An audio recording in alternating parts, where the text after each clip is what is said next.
Hello there, bros. So welcome to part 2 of the patch notes review / overview, whatever you want to call it. So I had two little notes to make here. So with this, it was not what I thought. So basically, you just touch the trail once, and you're taking all of the damage. So it's not what I thought, where like you have to sit in it to actually take the full damage, because I thought that sounded more fair than this, because yeah, this is way too much damage. Try it on the PTS, just obviously in the Jungle Practice. I'm not gonna play games. Come on. But yeah, you just need to touch it once and you get inflicted with the whole damage. It's pretty broken. Um, and then with this one, so this, I thought this just pushed him back like a Nike 2. That's actually not the case. So what this does is it pushes them away and up into the air. So that's way better than I thought it was. I thought this was a simple like boop, little boop backwards, like with a Nike 2, like I said. But no, not at all. It's more like who has something like that? Oh my god. I guess think like a Geb, like the Geb little knockup, but also pushes them away like a Nike 2. Like those two together, like it pushes them back. So basically, you can wheel salt off of it, if that gives you a good idea of what it's like. That's a pretty nice little combo, by the way, that with the wheel salt. That's pretty funny. But yeah, it knocks them into the air. So I didn't know that makes it a lot better, because that makes the duration a lot longer. You know why it's good. I don't need to keep on explaining that, but okay. Let's get into glyphs. So, what are glyphs? Oh, shit. Okay, well, I just spoiled it by accident. Okay, glyph items will have the exact same stats and passives as their base items, but with one additional passive noted. Added. All glyph items cost an additional 600 gold beyond the usual tier 3 cost of the item. And there's no level restriction and no amount restriction of glyph items. So you can have as many as you like, within reason. Obviously, you can't have the Rod of Tahuti one as a hunter or whatever. But yeah, you can have as many as you want. And that's not really a problem right now, because there's really not that many glyph items, as we'll see in here. It really wouldn't make sense for you to have more than one, and then maybe two. You'll see why when we get into them here. So one of the Heart and Amulet upgrades. So these are basically, if you guys play League of Legends, this is basically like the legendary items and mystic items. So these are essentially what the mystic items. Well, I wouldn't say they're mystic items. They're not quite the power level of mystic items, but yeah. Most of you guys probably don't even play League of Legends. You're just like, yeah, what? But this is definitely a takeoff of the Mystic and Legendary items from League of Legends, just so you know. So this one's for Heart Amulet. So it's a 600 on top of that. What is it, 2100? So 2600 for this. That's pretty cheap. Gain a stack each time an enemy within 40 units casts an ability. At 5 stacks, your next basic attack against an enemy god will silence them for 1.5 seconds. That's pretty nice. And it can occur every 45 seconds. That's not bad. I mean, if you already have Heart Amulet, that's alright, but let's check out Amulet of the Stronghold. 20% of your physical protections are converted to magical protections. Oh. Wow, hey, that's pretty nice. That's a tough call. Because, I mean, this you need to use a basic attack, right? I mean, if you're a warrior, that's fine. This is pretty good. But, yeah, well, 1.5 second silence, that's not bad at all, but you might be doing it like mid-combo, so this would be DR'd anyways. So, I mean, 20% of your physical, like 20%, and it doesn't say from items, so I'm thinking this one's the nasty one between the two, I would say. So, Breastplate of Determination upgraded from Breastplate of Valor, obviously. Each time you're hit by an ability, you gain a stack of 5 protections that corresponds to the damage type you were hit with, up to a max of 4 of each type. Okay, cool. Once you reach max stacks of both kinds, gain a burst of 20% movement speed and double your protections gained by this. Oh my god. Afterwards, all stacks. Well, for 8 seconds, so it doesn't matter that they're removed after 8 seconds. Oh my god, that's crazy. But yeah, 5 protections corresponds to the type of damage you hit, up to a max. Each time you hit with an ability, so is it once per ability? Or can a single ability tick this multiple times? Once you reach... Yeah, see, once you reach the max stack of both kinds, so you can get super duper tanky before this actually pops and you get the movements. Wow. That's amazing. That's a fantastic item. I'm actually really excited to try that. It sounds way too good, but I want to try that. Because, yeah, Breastplate's cheap too, right? 23? Yeah, so this would only be 2,900 for something really nasty. So that's good. When your ultimate ability is finished casting, you provide an aura in a 40 unit range around you, reducing basic attack damage from enemies by 30% for 5 seconds. It's only when you ult, so it's a little more situational, I guess. I mean, we have the boys, the shells. You know, I'm not going to scroll up anymore because I forgot how much there is. But yeah, we have the shells already. They're really, really good shells. So I'm not really sure that that's, you know, really necessary. I think this is just way too good. It at least seems to me, anyways. I mean, you still have all the breastplate stats, the CDR, the high physical protections, and the relatively low cost as well. So I feel like you may as well go for something like this. That's just like protections out the wazoo, instead of something like this, which is a little more situational. But you know, maybe if you're against like double hunter, or like mage ADC in the mid lane and then regular ADC in the ADC lane, then this would be a little bit better. Because I mean, 30% is no joke, and 5 seconds is a long time. So I guess I could see it. Around you. Maybe if it reduced the, like, this 40 unit range reduced the damage that the enemy deals. Like, the unit range goes around and affects enemies instead of your allies. So, I think that'd be a little better. Probably broken, but yeah, that one seems okay. Awesome artwork, though. I mean, new profile picture, bro. Oh, I heard about this one. Envenomed Deathbringer, upgraded from Deathbringer, obviously. Critical hits on enemy gods afflict them with poison for 2 seconds. This poison slows them by 10% and reduces their damage output by 15%. This is a replacement for Poison Star. Ugh, this is so close, dude. I think Deathbringer is still 3,000. It might be 29. Might be 29. I think it's still 3,000 though. So this would be 3,600. But oh my god, that's so worth it. You'll see in the item balance that crit is getting some changes, and you know, I'm not gonna go ahead and say it's gonna be meta, but they're changing a lot about crit, and it seems like it's gonna be good to me. So you're gonna be seeing this a lot because this is just absolutely disgusting, man. Come on, man. We already had Poison Star in the meta once. Didn't like it. Alright, well, next is the Malicious Deathbringer.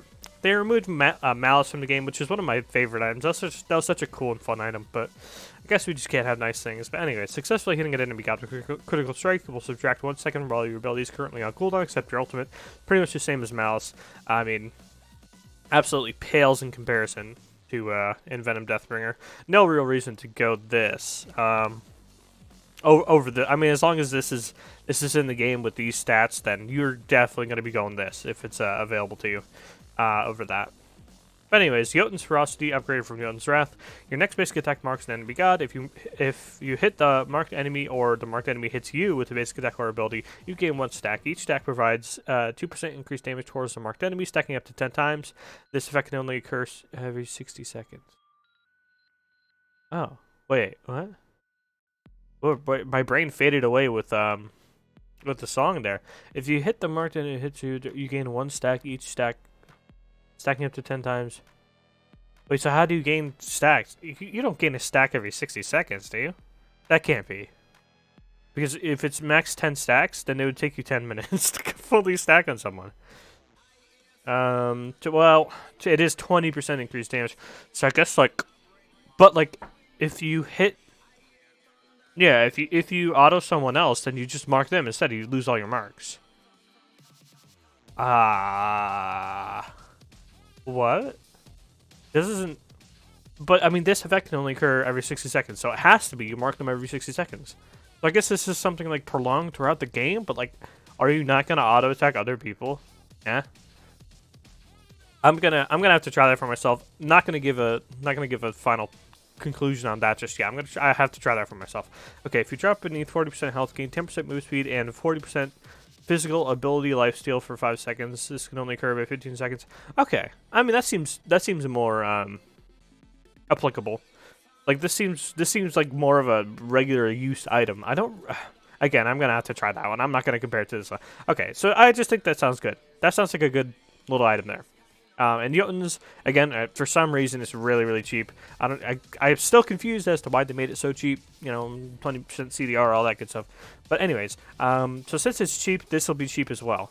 So getting that 10% movement speed buff, absolutely massive. The physical ability lifesteal, that's really nice. This is like, actually, yeah, teaming this with Pele might actually be really, really nasty. So you could just fight right through everything.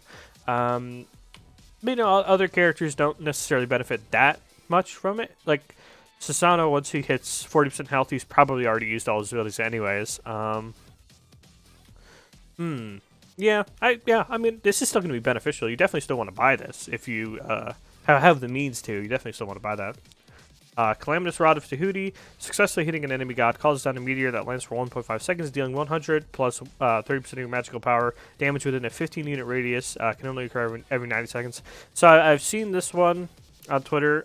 Doesn't seem very good. The meteor is actually quite slow, and it's not very big, and this is not a lot of damage, because it's, keep in mind that this is magical damage, so it is going to be mitigated. Yeah, this does not do a lot of damage. It's not the best. Not the best. And it's 600 gold for this little meteor to come down for you. So next up is Nimble Rod of Tahuti, upgraded from Rod of Tahuti. For every 40 magical power you have, you gain 2% attack speed. Absolutely bizarrely, berserkly epic swag monster 420. I don't know why I said all that. On magical ADCs. So that, yeah, that's really, really good. I actually already, I know it wasn't meta, but I bought Rod of Tahuti on most magical ADCs when I played them. It always felt really good to me. Because keep in mind, your auto attacks are affected by that bonus magical power thing when targets reach lower health. So yeah, this is what I meant by it's okay to let you buy multiple glyph items, because yeah, there's really not that many right now. It might become an issue when they start adding more and more glyph items, but you know, as it stands, it really seems like there's only one that you'd want to upgrade from each of these. So that's a little lame, but I do like both of the Heartward ones. But for the other items, it seems like there's one that's like, okay, well, that's the one I'm buying, obviously. Do steal again. I have to keep trying this. I need to know how this works. Is actually every 60 seconds. Okay, but let's move on to the crit adjustments. So crit is actually getting the stat nerf. Zapman, cry your heart out. The damage multiplier has been reduced from 2 times damage to 1.75. So across the board, crit, less damage. The critical strike chance algorithm, however, has been changed from full random to pseudo RNG to allow for more consistent critical strike chance over multiple hits. This has been an issue people have had pretty much since like advanced SMITE theory began, really. Like people were realizing that it wasn't like a true critical strike system, right? Like it was truly pure luck and no skill. Basically, in it, like if you hit more auto attacks, if you get into the position where you hit more auto attacks, i.e., more skill based, you don't necessarily get more critical strike chance. So it'll be more likely to get normal hit miss the longer critical streak occurs. It'll become more likely to get a crit longer a miss streak occurs. Critical hit sprees and critical hit miss sprees are both less likely on extreme ends. So that wording is, wow, I actually couldn't even read that, bro. That was like Shakespeare right there. That was beautiful. But yeah, basically you get, like, crits will seem more consistent. Like, it won't just be like, I got 0 crits in a row with 40% critical strike. That sucks. That didn't really feel like 40%. So they're basically saying, yeah, it's going to be more consistent. So, cool. So it's going to be like counting the streaks of how many you've had versus how many you haven't had. So this, I think, the original Rage would give you extra critical strike chance every time you didn't get a crit on an auto attack. So I think original Rage was actually supposed to try and rectify this issue. But when they removed that Rage, that issue really started cropping up again. I mean, that Rage was pretty broken, so that's okay. But all right, so starters are getting some changes. Oh, they're not just removing Warrior's Axe, which sucks for me. But yeah, they're decreasing the power from 15 to 10. Okay, and decreasing the power from 20 to 15. Just remove it. Just remove it. I think everyone, every solo lane player, and I mean everyone who plays against Warriors, i.e., everyone is tired of seeing this item. I think it's time to maybe make it do something else, like rework it or something, because as it is, it's just so annoying to deal with. Because you just every 10 seconds they just start running the trade again. It's really annoying. All right, Bluestone Pennant, down to 700 gold. I think that's fair enough. 800 was just too cloggy at the start of the game. So hopefully 700 will start helping rectify that. I mean, the whole 100 gold, that's extremely helpful, so we'll see. Seer of the Jungle, this is the upgrade from Eye of the Jungle. Increase the protection to 35, increase the amount of damage you deal to jungle monsters to 35%, and increase the ward vision buff duration to 30 seconds. Okay, 30 seconds? Okay, that's more like it, I think. So you can basically, after you get like fire or something, 30 seconds is enough time to really get through the jungle and get into a lane, and so you can really scan for the wards. So that makes sense. I don't...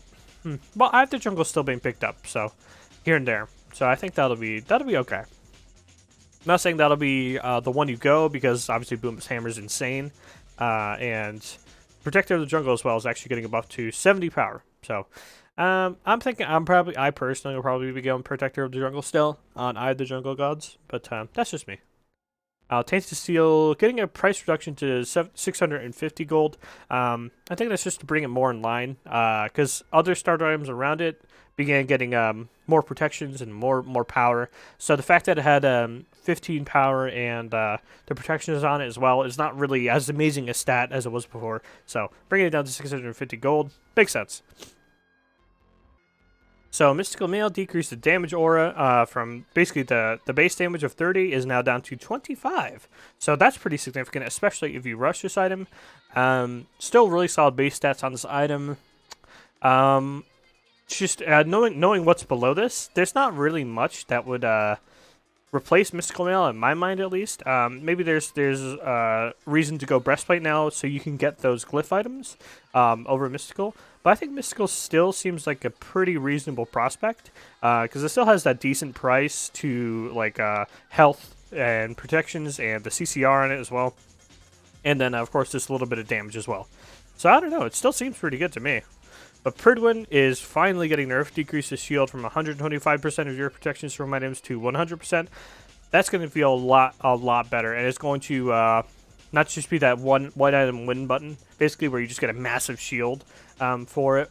So yeah, I mean that's a whole fifth of the current shield gone. So that's really nice. That'll be a good change, I think, especially for the warriors who really did not go a lot of protections from items, but still got a big shield. So. Bulwark of Hope decreased health shield from 15% of max health to 12%. This is a bit like the Mystical Mail thing, where it's like it still has the price going for it, and that it still has decent utility with the health thing, the health shield. And yeah, I think it's still going to be a good item. It just doesn't seem like it's the nerf we were all hoping for, where like the CCR gets touched up maybe, or the cost gets changed. Something like that is probably more what I would have looked for with that. But okay, I mean they're taking down the 3 big items a little bit, so maybe we see some build changes. Telkon's Ring getting a magical power decrease. That was pretty surprising, honestly. But hey, I mean I'll take it. Okay, so now they're going to be buffing a bunch of items that really have not seen any play. So Voidstone still sees play in my heart. I love this item. Increased the health to 250, which I think is what it used to have way back when. And increased the protection debuff aura to 15%. So that's a more significant reduction there. Yeah, I mean that's more of a healthy prospect now, because it's only 2250 for this, right? So that's a little better now. But still, I don't think the protections are very high in this at all. Emperor's Armored. So this is a dangerous one right here. I don't think you want Emperor's Armored to be good, because I feel like that's an extremely annoying item to play against.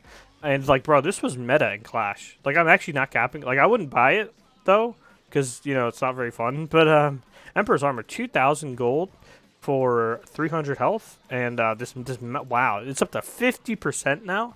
I mean, that's really significant now. You're really gonna start to feel that.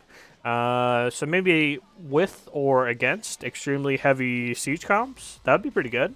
And like aggressive comps, to slow them down or to speed yourself up. I mean, this could actually finally be an option. It just depends how good the glyph item's gonna be. I'm not scrolling up there. Okay, I stopped myself. I'm a good guy. All right, Jade Emperor is finally getting a little bit more health. And increased the physical power debuff to 30. So it's back to that really significant amount of 30, basically eliminating whatever your first item is going to be as a warrior. So that kind of sucks. I don't know if I love that, but all right. I mean, I guess if they really want the item to be good again, they could go ahead and do that. There's also a few gods that get buffed that have utilized this in the past, so I don't really want to go back to that meta. I don't think they'll be meta.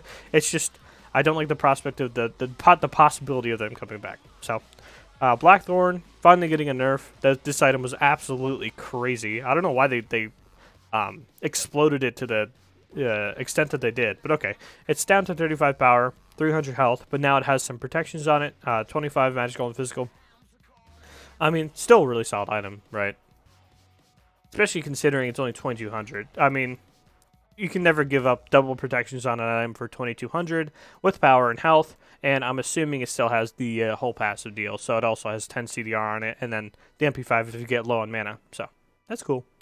And then Runeforged, it swung into a different sort of direction here, so it gives you more power, which makes sense because it's the more damaging part of that whole tree. 250 health, which I think is the same, and then 25 HP5 and 20 MP5, so a little bit of regen on it. That's a strange direction for the item to go, but I guess they wanted a little bit, like, a little bit of utility on the item, so, okay. I mean, that's okay, I guess. Huh. I don't know, maybe you buy this on... Well, no. This is only something I personally did. I bought it on, like, Naja, because Naja Sash and Naja Ult are both affected by it. And then, of course, when you take trades when they have the ring bounce slow on them as well. I thought that felt awesome on Naja, but that was literally just me. But maybe it'll become meta, and I'll be next level. I'll be next level gamer then. You heard it here first. Hide the Nemean Lion, not removed from the game, surprisingly. Increase the protections back to 90. Ugh. And then decrease time to gain a block stack from 15 to 10 seconds. So they're really adamant. They want this item to be good and in the game. I'm not really sure why. Like, block stacks are so annoying and unfun to deal with, and there's nothing you can do other than just sit there wasting your time auto-attacking through it. It's really, I think it's a really, really unfun mechanic. Like at least with Reflect, you can sort of play through it, right? But with this, there's just block stacks. You can't do anything. You can't remove them in any other way other than get your ass over there and shoot them with an auto attack or two or 3. Is it 3 now? I think it's 3 with High Anemian, right? Ugh. Alright, Berserker Shield, they're increasing the protections to 45. Obviously, you don't want to go too overboard with Berserker Shield. It has the potential to be a really, really crazy item, but Auto Attack Warriors have been out of the meta for some time now, so I think Berserker Shield is a really good way a chance to sort of try and get them back into the meta. But you got to be careful, of course, because Erlong Shen abuses this item, and he's still a really good jungler, so we'll see. I mean, I want like Bologna and Amaterasu to be good and stuff, right? But this singular item change, I'm not really sure is going to help too much. I know they've been trying to bring down the other guys with the mystical Bulwark Pridwin, but I don't think that'll be quite enough just yet. But there are other balance changes coming to gods later on. So Staff of Mirrodin's getting a change to 105 power, so that's really meaty, and increase the duration of the passive to 8 seconds. It's still just such a strange passive, but at this point, we're starting to get to the point with Staff of Mirrodin where it might just be good just to pick it up for the stats, because now it has 105 power, 10% penetration, and the 10% CDR as well. So it might honestly be enough to... Like, I mean, they're going to buff it again, right? Because I still don't think this is going to get picked up. So they're going to buff it again, and then maybe we see it get picked up just because of the stats. Because this is expensive. It's 2,800, I think. All right, Celestial Legion Helm. Wow. So this is pretty intense here. So increased magical power from 70 to 90 now. This item already felt okay. It just wasn't the best option. It was just the best option to go like full power and then grab a breastplate or something. But this item still felt okay in my opinion, but they have decreased the physical protections a little bit down to 30. Still gonna feel good though, because it still gives you a lot once it's fully once it has all the stacks back up. So Warlock's actually getting a buff, which is strange because it started getting picked up a little bit. So I'm not entirely sure why they're buffing this, but I mean it's getting a buff up to 95 power, and that's base. So I think it ends at 145 power now. I think. Because I think it ended at 135 before, and now it's 145, I think? Something like that. Karn's Coin's getting the buff back up to 80. I mean, they kind of nerfed it out of existence, and now they're buffing it back to where it was before. So that's interesting. I'm not really sure about the, I'm not really sure what the idea is there. But, okay. I mean, I guess I get that. I mean, it wasn't getting picked up anymore, right? So, gotta buff it, I guess. Interesting. Obsidian Shard. So they're actually buffing it. This one was the weirdest one to me. Decrease the cost. Okay, to 2450. I mean, really cheap now. and increasing the power to 100. Like, it was getting picked up here and there, and then they buffed it. Then it was getting picked up more often, and now they're buffing it again. I'm not too clear on why. Like, why? I'm not too clear on why, because it was getting picked up, definitely. Like, the rest of them, yeah, these were not getting picked up. Oop, yeah, underneath there. All these, they were not getting picked up. Sure. But Obsidian was, right? Am I mistaken? Anyways, Hunters, seeing a lot of changes. Gear up. So, increasing the power on Rage. I don't think Rage needed to be touched. I think Rage is a really, really good item for what it is. So, I don't like it getting buffed at all. I think it should just stay where it was. Fail Not, getting a price decrease. Now, this one's fair. This one's fair enough. Fail Not, getting a price reduction. 2,800 was way too much for what it was. So 2,650 makes more sense, but it is still a really, really good item because it has the percent pen, percent cooldown, good, well, a little bit of crit chance, good power though, and a really good passive. So, yeah, I think 2,650 is fair. So Deathbringer, seeing some buffs. Increase of the power from 50 to 55. Oh, it was 3,000. Okay, it was 3,000, but now it's 2,900. And then increased critical strike chance to 30% now, so a higher critical strike chance on Deathbringer. Matched with the buffed Rage? That might be crazy. But yeah, wow. I don't really, like, I could see, again, totally see the Fail Not price decrease. I don't really see why they're buffing these two, though. Like, I get they're buffing the power because critical strike chance does less damage, but critical strikes do less damage. So okay, I could see that, but then why are they increasing the critical strike chance? If you're more likely to get crits now with the new critical strike chance formula, I guess. Yeah, why increase the critical strike chance? I don't understand. And they obviously want Rage to be good still, which gives you 35% critical strike chance. Or is it 35? Is it even higher than that now? I think it might be. Well, you guys know what I mean. So Shadow Steel Shuriken, the anti-heal one, increase the attack speed and increase the duration of the healing reduction debuff to 10 seconds. That brings it more in line with the other anti-heal items. I mean, considering, because as you can tell, we're going to keep on going with crit here, and Hunter items in general. So maybe crit will be good, and you'll actually finally be able to see Shadow Steel Shuriken in action against healing comps. Because as you've been able to tell, healing gods in items didn't really get touched too much. Poison Star and Malice removed, as we saw. Avalanche's Bow is actually getting critical strike chance on it, with the same passive and lifesteal on it. That's absolutely disturbing.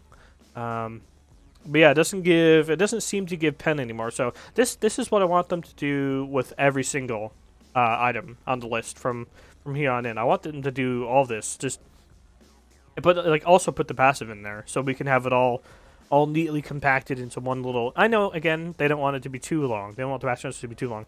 But just doing this for every single item, and then like on the right hand side here, or like on the left hand side have the old item stats, and then on the right hand side have this. I think that would just look so much better.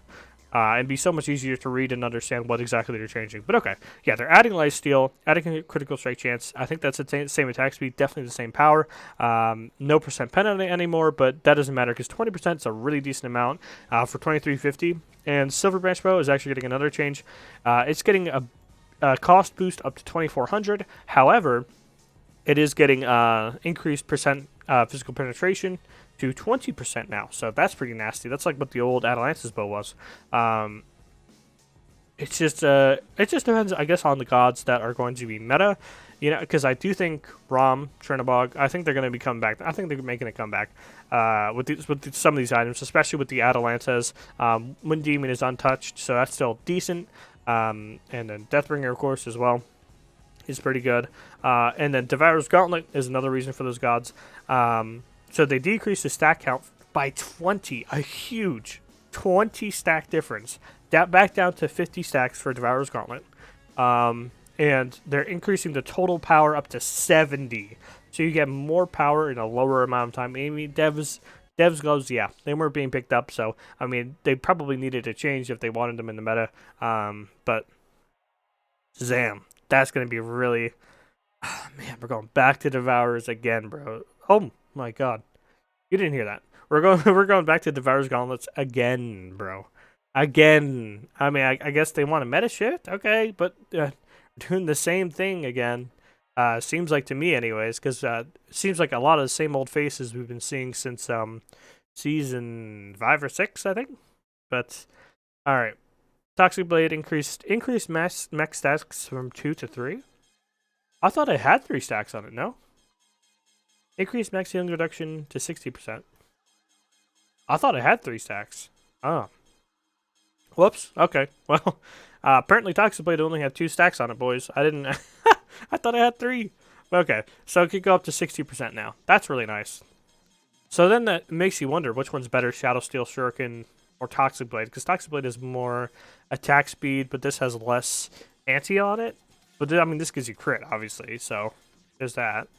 Yeah, Hydra's Lament. They're actually giving 10% penetration to this, but obviously they're increasing the price because they gotta if they add penetration to it. But that could be really, really nasty. I gotta try that new Jotun's item on Sasano with this. That could be really cool. Alright, so Golden Blade, yeah. Golden Blade is not being picked up at all right now. So increase the physical power to 35. Increase the attack speed from 50 to 20. So these stats may seem really, really small. But like, just keep in mind that it is like, I think it's $22.50 for this item. A really, really small cost for this item. So just keep that in mind with the performance of the item. So hey, it might be back to just rushing Golden Blade right off the bat. I mean these changes aren't that good, but it could feel really nice on like Kali or someone like that. I mean, there is still Crusher in the game, and of course Jotun's gives you the option for those crazy glyphs later on. So there's that. So Soul Eater is getting some buffs, increase the physical power from 20 to 25 on the base Soul Eater. So that's nice because it's such a weak item when you first buy it. But then when it's fully stacked, increase the physical power up to 40. So it's more like along the lines of what you'd expect from an item. And then increase the ability lifesteal to 25%. I mean that's a lot better. That's a lot better than what it was. Because it wasn't a terrible item. So now I think that's up with the big leagues now. I think that's really where it should have been if they want this item to be good. I feel. But like Mulan was already buying it, and Mulan's really good. So no, maybe don't do that. All right, Bloodforge price reduction. Finally, it's been so many years of it being 2,800, being reduced by 50 gold. Okay, but they have added 5% move speed to it, so that's nasty in conjunction with the Atalanta's bow. But I mean, 2750 is still a lot of gold, and like they've just buffed Devourer's Gauntlet in your face. So, will it be picked up? I mean, I'm gonna pick it up because I'm cringe, but yeah, I'm not really sure if that's gonna be. It's still an awesome item on its own. It's just can you really go that when Devourer's Gauntlet is just like staring you in the face? So Gods, Atlas is getting some buffs, thank goodness. He really needed it. I really hyped the boy up in my video, and I do still think he's an awesome character to play. I think he's really cool. But yeah, he really just was not bringing the heat. His damage, awful. His CC, a little slow. And it's like, you know, if I remember, I'll come back and do the Atlas rant. I'll do the Atlas rant at the end if I remember. All right, so they increase his base move speed to something a little more normal, 370. Makes sense. Increases base HP and HP per level, so making him a little bit more tanky. I think that's important on a character like Atlas who really needs to be in their face for a long amount of time. I think that's important. Decrease the size of the passive meter UI art. Okay. I actually liked how big it was. I liked that. Because Atlas is such a big character and everything, so I don't know. I liked it. But okay, I could see why from like a competitive perspective, it'd be like, dude, just get this thing out of my way, please. But okay, that's fine. Increase the base damage on this one up to 190 now. That's still really not a lot of damage compared to other Guardians. But increase the slow from 25 to 30%. So 30% is a more normal thing you would expect from a Guardian. So, okay. I mean, I can see that. Atlas is now knockback immune while firing his 2. Very, very important for him to get that. Very, very important. He needs that. Definitely needs that. So, because it's such a long, drawn-out ability. He really needs that. So, okay. But does this mean his regular 2 as well as his 1-2? I'm not too sure about that. But alright, this ability now damages minions as it passes through his 3. This ability now has a base slow of 25% applied to enemy gods hit, even if no slows for cleanse. Yeah, even when I was hyping Atlas up, I was thinking like, damn, no slow if you don't unburden people? Damn. but decrease the stacks of slow from 3 to 2, so the max slow is still 75%, but is easier to obtain. That makes a lot more sense. I mean, there's really no reason not to put the slow on a 3 just normally, because I mean, you're dashing into people, right? You're using your movement to get onto people, so you should be rewarded for that. At least in my opinion. So yeah, that's a very sensible change to his 3, making that a lot better. And then the immunity, yeah, these are some good changes. Not exactly what he needs in my opinion, but we'll come back to it if I remember. Decrease the self-heal on Camazot's Devour. So is this... Devour is his thingy, right? His passive? So is this every tick he does, right? Okay, that makes sense. Trying to reduce, because this gets reduced by grievous wounds anyways, right? So he was already sort of nerfed by that, trying to eat out his puddles after a fight. So okay, this is hammering that even worse for him. Okay. Yeah, if they really just hate Camazots, you know, it's okay. I don't like bats either. Bats aren't super cool. That's fine. Yeah, in my opinion, I don't really... Maybe I just need to play more, because I don't play against a lot of Camazots. Every time I play, I don't think I've played against Camazots once. I think only one time I played against Camazots out of like 20 games. Yeah, I just think he's a super cool character. And I think, other than his ultimate, I think you can play around a Camazots. He's just really annoying to deal with is all. So, in my opinion, I don't like seeing all these Camazots nerfs, because I think he's such a cool god. But, you know, definitely the ult could use a tweak or two. So, increase the cooldown to 100 seconds. That makes a little bit more sense, because it is such a get out of jail free card, or like do 100,000 damage for free card. So I get that. Decrease the base damage to 260 per hit, so 20 less, hits up to 3 times, so 60 less damage total.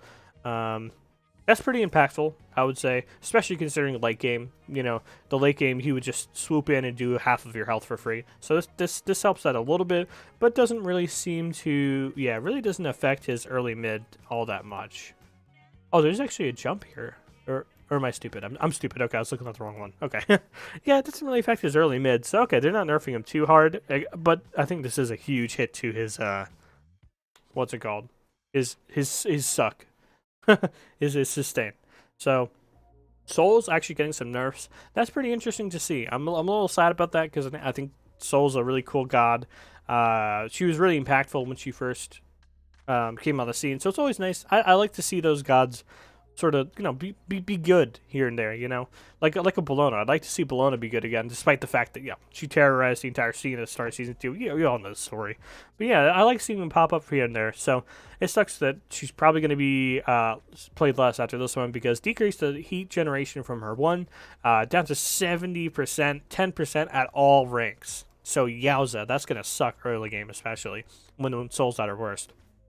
And her disapparate increases the cooldown by 1 second, so that's pretty rough if you get like ganked and then reganked, or like if you get your 3 baited out of you, then get ganked. Oof, that could suck. And then decrease the movement speed you get during the 3 by a whopping 10%. Stays the same early game at least, but yeah, 10%. You're definitely gonna feel that once late game starts coming around. You're gonna feel the difference there. But especially for me, I hate the that's gonna feel terrible. The heat generation from the 1 being so low now. I mean, yeah, I know you could just press 1, 2 basically once you started having this leveled up, and you would get full heat. But yeah, that sucks. Maybe just instead of doing this, nerf what she gets from being in full heat, or if they think that being in what she gets in full heat is okay, and like they just don't want her getting there. But like I feel like the character doesn't feel good unless you're in full heat, right? So I don't know. That's just my opinion. Bastet, seeing some nerfs. Thank goodness. This character has been just terrorizing things. She is so hard and annoying to deal with. But okay. Decrease the power scaling on her Razor Whip, which is obviously her most damaging ability. 25 to 20% per tick. Wow. So now it only scales by 80%. So that's huge. That is really huge. Yeah, definitely a fan of that. But then added additional audio cues to the pre-fire of this ability for clarity. Thank God. They really, really needed that. Doing this over walls for free was the stupidest thing they ever added to the game. Increase the cooldown on this ability. Nice. 110. Oh, 110 at the first level. Nice. Okay, that's good. This is more like it. Okay. So I think this is a lot more balanced. I don't know why they didn't change more things about the abilities like cooldown and like the audio and stuff. I don't know why that wasn't changed when they first reworked, well, added this ability to her kit. Like, it's such a huge, impactful ability, and surely they knew that, right? I mean, you got this whole unique animation and everything for it, so surely they knew it was going to be very impactful. I'm not really sure why it took so long to get all that sorted. But also with the Razor Whip, because you pull them in with the ult, and you just guarantee the Razor Whip with a couple of autos, and it was just like game over. You also did not hear that voice crack. Odin seeing some nerfs, kind of sad because I think Odin's so much fun. He's so stupid, brain dead, and annoying to deal with. But he's fun. He's fun to play. So they're increasing the cooldown on his lunge, which I think makes sense, especially once it started scaling down. Like, bro, he was just jumping constantly, and you could never catch him. And he was always, and like, it felt like when you were trading him, you were like, oh, I'm about to win the trade. Oh, he just jumped over my ability that was going to end him, and he just killed me with his jump. Oh, okay. Or like, oh, I'm about to kill him with an ability, whoosh, or whatever the sound is for his shield. That kept on coming up as well. So yeah, basically 1 second across the board for these. Pretty solid nerf, because these are obviously his most problematic abilities per se. I mean, his 3 is amazing too, but you guys, if you play against Odin, you know what I mean by these are the most problematic. So okay, fair enough. Nike decreased the shield from 40% size to 35% size. That's pretty significant. And then, of course, you have Sunder and Kurstonk also having their anti-shieldness being upped. So, yeah, that hurts. That hurts the soul, being a Nike enjoyer. I won't say I'm a Nike player, but I'm a Nike enjoyer. So, that hurts to see. But, yeah, it was extremely annoying to deal with. So, yeah, had to happen at some point, I guess. So Geb decreased shield health scaling from 20 per Geb's level to 15 per Geb's level. So this basically decreased the max shield from 650 to 550. Decreased the shield duration, oh wow, by a full second at all ranks. Ouch. Alright, ouch. That's good. Finally nerfing that Geb shield, man. Geb shield has been annoying to deal with forever now. And now that Geb's finally more meta, we're able to tackle these things, right? Because other parts of his kit have become better. So we can finally tackle the Geb shield and have it be, sensible. So, good. Okay. Arachne. Decrease the cooldown on her web down to 14 seconds. I feel like this can go even lower. I feel like it's a really, really important part of her kit. Yeah, she's going to pub stomp more if you lower this anymore. But I do feel like that's a really key part of her kit that just does not need to have that long of a cooldown. Amaterasu, her 2 is getting buffed again. So her uncharged damage, I don't really see why they're changing this. This doesn't really seem too impactful. The uncharged damage, so just when you're pulling a me and you're just mashing the 2 to get the damage out. So that does 20 more damage. At max rank, same at the base rank though. But the fully charged damage, bros, this is getting crazy. 420. They're going with the 420 here. So they're blazing it up out there. So 420 damage on a fully charged Amaterasu 2. That's going to smack you right in the gob right there. That's a gob smacker. So that's going to really hurt. It could potentially, and it could honestly be enough to really, like, I mean, she's going to start killing waves a lot sooner now, and she's going to kill them more definitively too. Like, she's going to overkill waves with that 420 damage thing. So I guess it just depends on who's coming into the solo lane now. Like, who's becoming better, who's becoming worse. Because I feel like most of the characters aren't worse off. Like, you see, we're almost done with the god balance, right? So, like, a lot of the good solo lane characters are not really worse off by these changes. I feel like they're as good, and then, like, she's just trying to play catch up with this. So I'm not really sure if she's going to be good with this. I mean, she's going to feel better if you're an Amaterasu player. I definitely like her, so I'll enjoy that. We'll see how it goes. Jormungandr increased the base move speed. Smart move. Yeah, I can see that. Immovable, decreases self-slow, and decreased damage taken debuff to, only 5%. Okay, wow, they literally halved that. Okay. Wow, yeah, okay. That's a pretty significant little chunk off there. I think I'll still personally be buying Wingblade on Jormungandr, but, I mean, like, the 5%, that's really, really helpful. So he's going to feel a lot better with that. And then Venom's Haze, his 1, increases slow to 20%, and increase the base damage to, okay, they're increasing the tick damage? Wow. Why? Why are they doing that? Okay. I guess. I'll take that. I mean, I definitely would take the slow, but, Yeah, like right as it is right now, you can just kind of walk through your one. So now you can use it more as a slow instead of just a I'm helping. So that's good. And then tier, the increase in the damage, really significant damage increase here. So definitely more catered towards finishing people off. So all right, I mean I guess that works. It's a lot of extra damage. Um, I mean tier, you can still play tier. Like he still lanes really well. It's just the matter of can you get out of lane to rotate and start making impacts before your damage really starts falling off. Has always been the question with tier. It's mostly just a game to game type of thing. So, I mean, this is if you hit someone in the face with this, they're gonna feel it. So, and they're gonna feel it harder for more of the game as well. So that's cool. Baba getting some really much needed changes here. I think these are really solid changes. I don't think they need to buffer 2 because of course you can get the 2 charges over 2, so I don't really think this is necessary.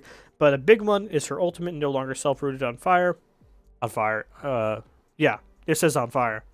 So I thought I said something wrong because I said on fire, like she's on fire or something. Okay. Remove the self-root upon activating it.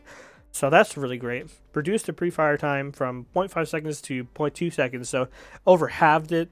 I mean, that's beyond excellent, bro. That self-root really hurt her. Like, she really needs to get into this ultimate and do a lot of things while she's in the ultimate. She can't just, like, mess around with it and, like, have everyone run away from her before she's even able to move in the house. So I think removing the self-root was definitely the way to go with this character. Where's Sutter Nose? Increase the summer stance physical power scaling to 7.5%. Okay. That's respectable. That's definitely a more respectable amount of damage now. I mean, like, the Crusher meta is kind of out now, so I'm not really sure how good this is going to be. However, this change to his Bramble Blast, direct hits now apply a root cripple instead of just a root. Yowza. So when you team it with the summer stance, like, bro, root cripple, they can't get away. Like, they can auto attack back, but with this now, you might genuinely just really be out trading him at that point. Yowza, that's painful. Like Cern's all right. Cern's decent. So adding a root cripple to that character might create some problems there. I'm not 100% on board with this one, Nick. That's intense. Adding a root cripple to him. Definitely not overhyping it because it sets up so much. Like, it was such a problem when Erlang Shen had this as well. Obviously Erlang's is a little bit better because obviously it can't be blocked by walls and things like that. It's a little less finicky. Obviously this is more of a skill shot as well, but still, root cripples can be a big problem in Smite. So I guess we'll just have to see what it does, if I'm right, if I'm wrong. But Chernobog, this is one of the reasons, of course, with all the crit changes and item changes, Devourer's Gauntlet being good. And as well as this is why I said I think Chernobog's going to be decent. Increased base damage on detonate from 15% to 20% of Chernobog's basic attack power. And of course, a lot of the power has been increased because the critical strike damage has been decreased. So that's why. That's why I think Chernobog will be good, because a lot of the power has been buffed on all the items he likes. And then the damage on his passive has been increased as well. So they sort of work together like that. So they sped up the travel time on his one, which I think makes sense. I think it was a little too slow, but they also increased the range to 60. So now, like the tip of his 2 can reach the full length of his 1. So, wow, that's gonna be really impactful. Make him a little bit safer to clear waves with the 1-2 combo. So nice. Those are some really nasty changes for Chernobog. I think he's a super hyped character, so I'm excited to see what he does with all these changes. Horus getting a damage increase on pretty much every part of his 1. So that's cool. Is this a cooldown? Okay. So I guess it just ran out of time or something, because I think this is a cooldown reduction on his 1 there, which makes sense. Okay. Yeah. I can see that. Down to 12 seconds, that's really solid. So you can use it just to, like, use your 1 and then get the gust auto attack afterwards and not feel bad about it. So that's cool. And then increase the cleave damage, which is the second part of his 2, upped it by 30 damage. So that's cool. But I think Horus is the best part of Horus is early game. and this doesn't really affect early game all too much. It more affects once it's fully leveled. But I mean, his damage is still good once this is fully leveled, so that's nice. Chronos buffed his passive, decreased time per stack to 1.5 minutes, and buffed to 125 power at 37.5 minutes. Okay, that's nice. He already swings really hard. He's not a great character right now, but I do think he's better than people give him credit for. Just has problems living is all. So this doesn't really help with that. But I mean, hey, more damage is more damage. I'll take it. So Nox, not really seeing the change that people were hoping for, like maybe some sort of rework or reimagining of how some of her abilities work. So they're just increasing the minion damage on her one. I mean, not really gonna affect anything. I don't really see, like, they're just are they just buffing Nox so people can be like, yes, I love Nox. I mean, this isn't what people are looking for with a Nox buff, because Nox hasn't been conquest viable for some time now. I mean, she is good in the other casual game modes, but conquest, yeah, she's definitely not very good there. So yeah, I mean, you could definitely still play her, but yeah, this definitely isn't the buff people were hoping for, especially when it comes to mid lane Nox. I mean, people don't want to play support Nox, or we? Come on, only weirdos play support Nox. So ESET getting some buffs. Thank goodness. I know she got picked up in the support role here and there. That was pretty funny.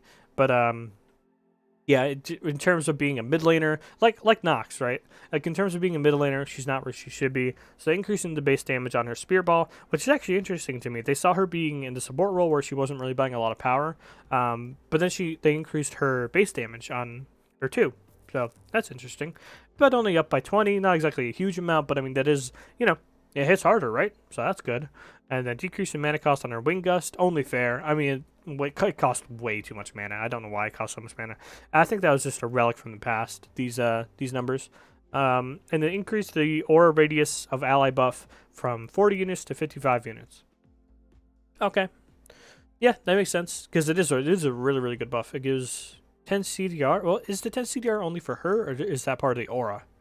I think it might only be for her, but anyway, she still gives a lot of HP5 and MP5, so that's extremely helpful. It does seem a little bit like they're catering towards the more support angle here, though. You know, increasing, well, I mean, they probably should have increased this anyways, but, you know, decreasing the mana cost, increasing the base damage on the two, maybe they're sort of leaning into that sort of support angle for ESET. I guess I wouldn't be opposed to it. If ESET gets played more, I'm happy. I think she's a really cool god, so. I remembered, though. Where is Atlas? Where are you, son? Okay. People say Atlas isn't bad. He's bad, okay? Like, bro, here's the thing. I was on a Reddit thread. I know, Reddit, Lamau. Listen, it's fun to check out. It's fun to check out what people think about SMITE, okay? I like SMITE, so I like to see what people are saying. People are saying that Atlas's damage is low because he's a support guardian. But, bro, like, Geb does more damage than Atlas. Kepri does the same damage as Atlas, but he can revive you, bro. Like, bro, people are like, they just want to do a new Kabrakin to one-shot people with something, bro. Like, no, it's not that at all, dude. I don't want a new Kabrakin. I'm saying he deals less damage than a minion, son. With the auto attacks on his one, he does less damage than a minion does, dude. That's what I'm saying. You don't need a Kabrakin with Poly Soul Reaver Ethereal Staff. What you need is a little bit of extra damage so that your hunter can finish them off. You need damage on a support. A little bit of damage is good on a support, okay? And they went way too low with Atlas considering what he can do. He has a knock-up and a slow. Though that's all he has. He does not have a cleansing Geb shield. He does not have a 700. Well, it's not 700 damage. It's like 540 damage, 1.5 second stun anymore, like Geb does. He does not have what's another supportive thing? I don't know. Just look at Ymir. He doesn't have a Ymir wall. He doesn't have a something as good as a Ymir stun. Like the Atlas 1-2. I mean, the CC isn't even as long as the Ymir stun, and it's a lot more volatile because it, you know, pulls him into the middle, then chucks him towards the Atlas, and the Atlas might be moving around during the one and stuff. So it's more volatile than a Ymir freeze, and Ymir has like triple Atlas's damage. Oh, no. It's probably quadruple his damage. I mean, okay, let's take ults, both Atlas Ult and Ymir out of the equation. Ymir still, like, double or triples his damage. Okay, with, like, a couple of auto attacks. His damage is way, way too low, and you need a little bit of damage on a support character. I mean, ESAT's getting picked up as a support. I mean, Yamoja does a lot of damage as well. Oh, but Yamoja's broken, dude. Okay, so not Yamoja then. I mean, Terra. Terra does, like, double Atlas's damage. Like, Atlas, way too low on the damage charts. You need a little bit of extra damage to make sure you can secure those kills, especially in the early game. I mean, your Hunter can't do it all early and mid game. He doesn't have all his items yet and stuff. His or her. All of their items yet. So yeah, I mean, you need a little bit of damage to clear the waves, to get the pressure, to poke people with. I mean, you need a bit of damage. A little bit of damage is good on a Guardian, bro. They don't need to be a damaged Kabrakan. But they do need to have a little bit more than, 170 damage on the only ability that can hit people at range. You need more than 170 damage. And bro, the autos on the, I don't know what they were thinking with the auto attacks on the one. It's such a, I can't believe I didn't pick up on it. I guess it was just, at the time I thought it was such a cool ability. I didn't really think about it too much. But bro, the auto attack damage on his one, what are they thinking with that? You can't hit, bro. You try and hit away with that, you're eating a stun. Like, you're eating a stun from the enemy support. Or, like, you're going to start getting RDO 3 or something. Like, it's such an insignificant amount. You could just go ahead and sit in the Atlas one so that he starts tanking the minion wave starts moving, and you can use that to your advantage. Like, it's actually worth it to do that, because you only take, like, 30 damage from it. Like, alright, if you guys are smart... Okay, that sounds rude. I mean, if you guys are one of the people who think that Atlas was really decent and needed a few buffs like these, but doesn't need to be buffed more than this, let me know what your thought process is, because I think his damage was way too low. Like, beyond too low to be effective in the least, and I don't think his CC was very impactful at all. I mean, they had to literally add CC to him, you know, to his base character, because he just wasn't CCing enough, especially given how low his damage was. But anyways, this Season 9 patch, wow, it was long. It definitely was long. I'm hoping Slash is good. I'm hoping Joust with its changes feels good. The Conquest changes seem cool. I really like this idea of the Obelisk. I'm just hoping the buff isn't too strong. The Injure Spear buff, I'm just really hoping that's not too OP or anything. But, on the whole, I like what they've done. Yeah, removing Draugr. Definitely at this point, I think that's fair. And then replacing the lane minis with something else for the Obelisk offering. It does feel a little slapped on, just to get some extra offerings out there, to give you something to fight for. But I mean, even if it is a little forced, I think it is still going to add to cool new gameplay ideas, and cool new situations to have happen. So, and something new to play around and stuff. And speaking of new to play around, these relics, really good ideas. I do agree that some of them are just silly. Some of them just need to be they just need to be able to put a big X and say bad idea on it. Some of them are really that strong, you know. Some of them are just clearly way too strong. But a lot of them have really interesting and cool ideas that I'm really excited to see applied to the game. Super excited to see what happens this season. Not quite as excited as I was for Season 8, but I mean, of course, as always, it's SMITE. I'm going to be checking it out, and I'm going to be posting it on the channel. Hope you guys enjoyed. Okay, I kept it under an hour. I'm good. All right. Thank you guys for watching.